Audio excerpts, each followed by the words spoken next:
Perkenalkan, nama saya Donde Siaturi dengan NIM 2892350143, Prodi Manajemen, dengan mata kuliah Manajemen Operasional, Universitas Pancasakti Bekasi. Presentasi yang akan saya sampaikan dari pertemuan kedua strategi operasional dengan dosen pengampu Bapak Hendra Permadi, STMM. Strategi operasi, perancangan suatu barang dan jasa, kualitas, perancangan proses, pemilihan lokasi, perancangan tata letak, sumber daya manusia, dan rancangan pekerjaan. Berikut manajemen rantai pasokan, persediaan, penjadwalan, serta pemeliharaan yang diterapkan guna menghasilkan tujuan yang efektif sesuai dengan strategi organisasi tersebut. Adapun visi strategi operasi yaitu suatu pernyataan menyeluruh tentang gambaran ideal yang ingin dicapai oleh organisasi di masa yang akan datang. Adapun misinya adalah tujuan atau dasar pemikiran yang melandasi keberadaan suatu organisasi.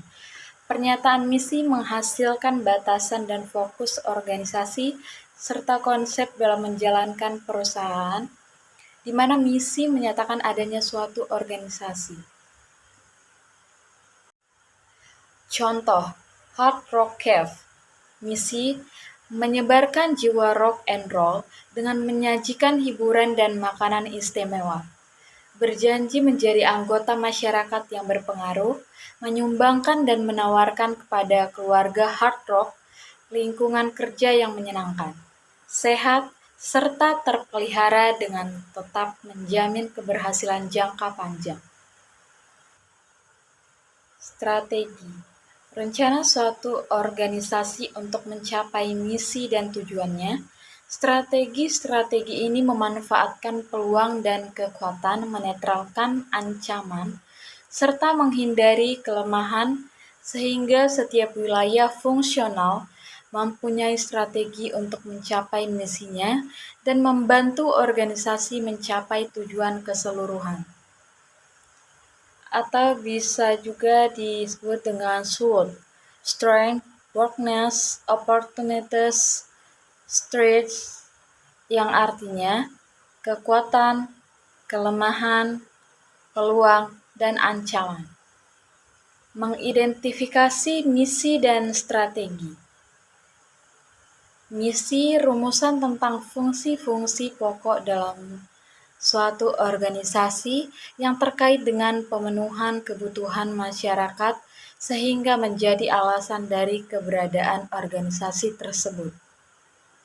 Misi latar belakang keberadaan organisasi. Contoh misi. Circle K, memuaskan kebutuhan pelanggan dengan menyediakan berbagai barang dan jasa di berbagai tempat.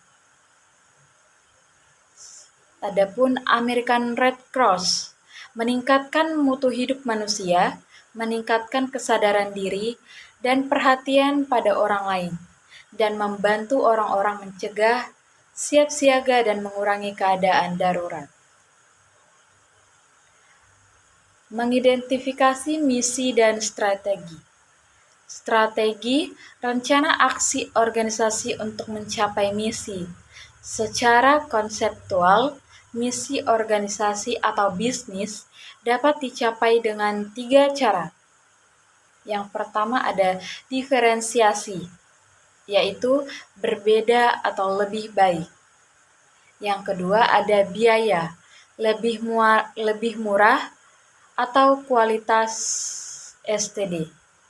Yang ketiga, fokus atau delivery lebih cepat. Tugas manajer operasi atau produksi menerjemah menjadi tugas-tugas yang dapat diwujudkan secara tuntas. Diferensiasi, Cara melakukan diferensiasi penawaran dari suatu organisasi sehingga pelanggan menerimanya sebagai nilai tambah. Ada low cost, mencapai nilai maksimum sebagai yang diinginkan pelanggan. Artinya dibutuhkan sebuah pengujian melalui keputusan manajemen operasi dengan usaha yang maksimal guna menurunkan biaya dan tetap memenuhi nilai harapan pelanggan. Adapun quick response, seperangkat nilai yang terkait dengan hasil yang cepat, fleksibel, atau memenuhi perubahan yang terjadi di pasar baik rancangan maupun fluktuasi volume penjualan, dan dapat diandalkan sebagai keseluruhan nilai yang terkait dengan pengembangan dan pengantaran barang yang tepat waktu dan berkinerja fleksibel. Isu-isu strategi, yaitu perkenalan. Perkenalan terdiri dari desain dan pengembangan produk sangat penting. Adapun perubahan produk dan proses perubahan desain. Selanjutnya ada kelebihan kapasitas, proses produksi pendek, keahlian tenaga kerja tinggi, biaya produksi tinggi, model dibatasi, perhatian pada kualitas. Selanjutnya ada pertumbuhan yang terdiri dari peramalan sangat penting, produksi dan proses reliable, perbaikan produk yang kompetitif, dan meningkatkan kapasitas, perubahan ke arah orientasi produk, dan yang terakhir ada peningkatan distribusi. Selanjutnya ada kedewasaan, standarisasi, perubahan produk, kapasitas optimal, meningkatkan stabilitas proses fabrikasi, rendahnya keahlian tenaga, proses produksi panjang, dan perhatian pada perbaikan dan penurunan biaya produksi, dan yang terakhir ada pemeriksaan kembali kebutuhan desain. Dan yang terakhir ada penurunan, yang terdiri dari diferensiasi produk kecil, meminimalkan biaya, kelebihan kapasitas dalam industri, memangkas jalur-jalur yang tidak menghasilkan margin, dan yang terakhir ada pengurangan kapasitas. Penerapan strategi, analisis lingkungan, identifikasi tantangan, peluang, kelemahan, dan kekuatan, memahami lingkungan, pelanggan industri, dan pesaing. Selanjutnya, menentukan misi, menyatakan latar belakang organisasi dan mengidentifikasi nilai yang diciptakan.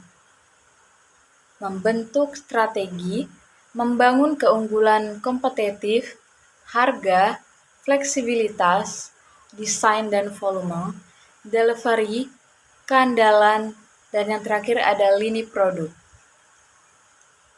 yang dapat dibagi tiga menjadi pemasaran, keuangan, dan yang terakhir ada operasi produksi.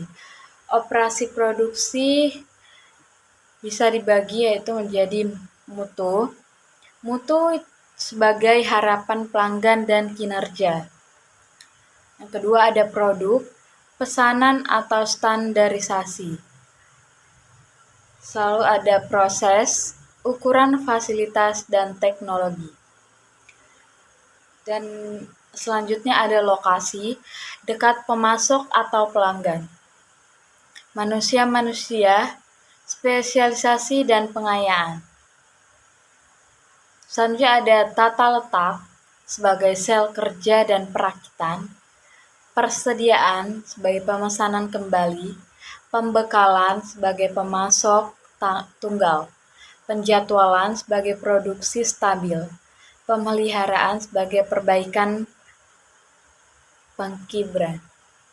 Keputusan utama dalam manajemen operasional pada perusahaan yang mempunyai strategi berbeda.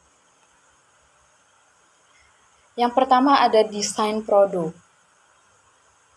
yang produsen produk barangnya produk berwujud, dan produsen produk jasanya yaitu produk tidak berwujud. Yang kedua ada kualitas. Kualitas objektif dan produsen produk jasanya kualitas subjektif. Yang ketiga ada proyek, proses, dan kapasitas. Produsen produk barangnya konsumen tidak terlibat dalam proses. Kapasitas bisa melebihi permintaan karena bisa disimpan dan dipindahkan. Produsen produk jasanya, konsumen secara langsung terlibat dalam proses, kapasitas harus sesuai dengan permintaan. Yang keempat ada lokasi. Produsen produk barangnya biasanya dekat dengan bahan baku. Produsen produk jasanya perlu lebih dekat dengan pelanggan. Yang kelima ada layout. Produsen produk barangnya fokus pada peningkatan efisiensi dan produsen produk jasanya dapat meningkatkan nilai produk.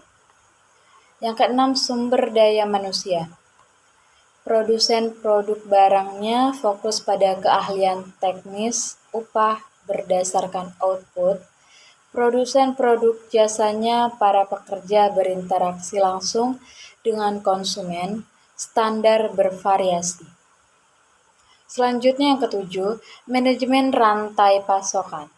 Produsen produk barangnya, hubungan supply chain sangat penting, dan produsen produk jasanya, hubungan supply chain penting tetapi tidak kritis. Yang kedelapan ada persediaan. Produsen produk barangnya untuk semua jenis persediaan, sementara produsen produk jasanya tidak dapat disimpan sehingga harus dicari cara lain melayani perubahan permintaan. Yang kesembilan ada penjadwalan. Kemampuan menyimpan mempengaruhi kecepatan produksi. Produsen produk jasanya seringkali ada perubahan jadwal konsumen sehingga harus menyesuaikan penjualan karyawan. Dan yang terakhir ada pemeliharaan. Produsen produk barangnya biasanya upaya untuk pencegahan, dan produsen produk jasanya biasanya upaya untuk perbaikan. Selanjutnya ada latihan perencanaan operasi.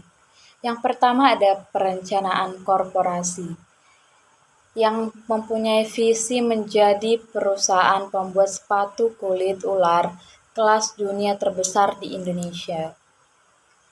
Misinya yang pertama, pengembangan bisnis ekspor sepatu kulit ular dari hulu ke hilir, atau dimulai dari penangkaran ular sampai ekspor sepatu kulit ular kelas dunia ke mancanegara.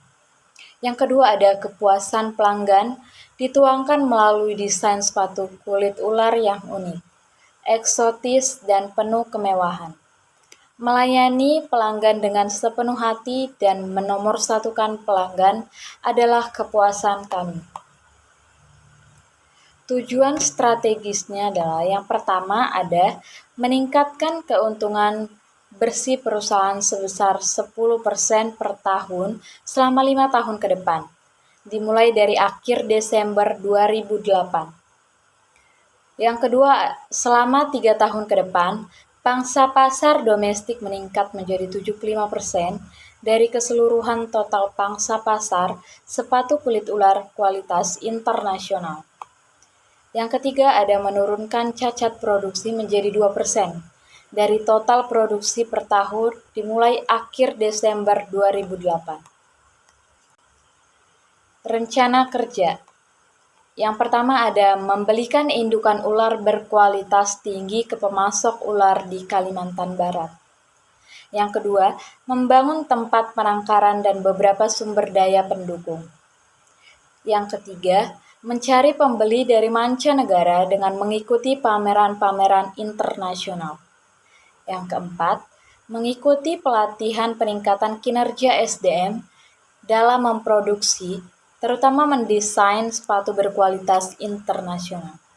Berikut presentasi dari saya ucapkan sekian dan terima kasih.